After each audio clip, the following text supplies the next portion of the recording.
Reacting Thursdays.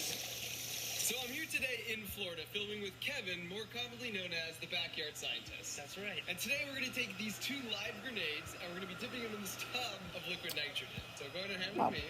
And then, dude, baby alligator. What? What's even happening? Are those real grenades? I don't think so. Those aren't real grenades.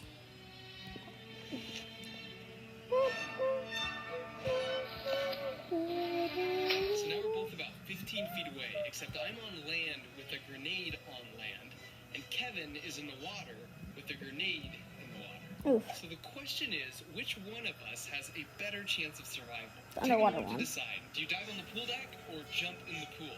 We both had very different theories for survival, so as firm believers in the scientific method, we decided to test out our hypotheses. That's gonna be good.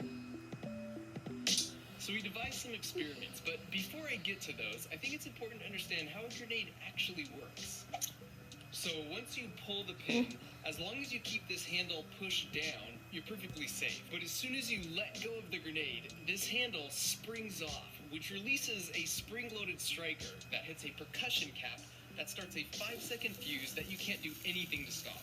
And I never really thought about it until I made this video, but the reason you see a waffle pattern in grenades is to create weak points in the shell, so that's where it's going to break first. And since there are 40 bumps, this grenade is basically an explosion that shoots 40 bullets in all directions. Yeah. And more fair, that's what makes them lethal. So the best strategy is to get as far as possible in a few seconds and then hit the deck with your feet facing towards the grenade. This presents the smallest possible target It's your for head, a flying man. grenade Hit your chunk head. to hit. So 15 feet away, mathematically, that puts my chances of getting hit at less than 1%. But things are even better for Kevin in the pool. It's been well documented that bullets do not travel far in water at all. The drag force is so high, they just disintegrate after a few feet. So he has a 0% chance of getting injured by a grenade fragment in the water. But we are thorough men of science, and we wanted more information. So we designed an experiment where we filled 3 balloons, half with water and half with air, to roughly mimic the human body, which is mostly water, but we have pockets of air in our lungs, intestines, in our sinuses, and our ears. And then we subjected them to identical explosions, identical distances apart in both air and water.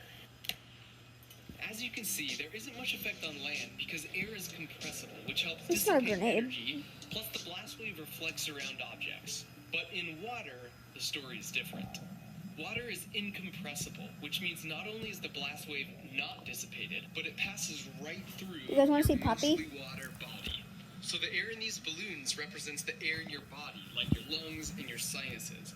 So That's pretty basically cool. what's happening is the blast wave is pushing in on you, but the air cavities can't push back with the same force since they're filled with compressible air. That's That sick. means they move a lot, really quickly, which causes permanent damage. Wow, that's pretty cool. As a control, you could see this balloon that is filled with just water. It is perfectly fine. Yeah. That would be like your arms and legs, which have no air in them, and they are basically incompressible like water and would be fine. An explosion underwater is sort of like the silver ball things. So this represents the initial energy of the blast, which then comes down and passes through the incompressible water and then comes out without losing any energy at the water surface. But now your squishable lungs are surrounded by incompressible water in the path of the blast wave. And so when the blast happens, there's a lot of relative motion, which is bad if you like your lungs the way they are right now. And sadly, our experiment is verified in real life. So these jerks throw an M80 into the water, and you can see the devastating effect it has. On land, if a bird were that close to an M80, it would be startled, but it would be perfectly fine. So now that you poor know, fish. think back. Which did you choose? While it's true, Water. there is a small chance you would get unlucky with the grenade chunk if you chose to dive next to me. If you chose to join Kevin, you will be in that pool for the rest of your life. Seriously, you die?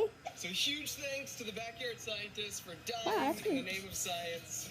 If you've never seen his stuff, you just have to check it out. Here's a video we just finished filming. It's a bunch of oobleck, which is Cool. a non-Newtonian fluid, and we destroyed it in every way imaginable. It's Non-Newtonian. incredible footage. His channel is full of this type of junk. Heard about so that. check it out, subscribe, and as always, thanks for watching. Bye.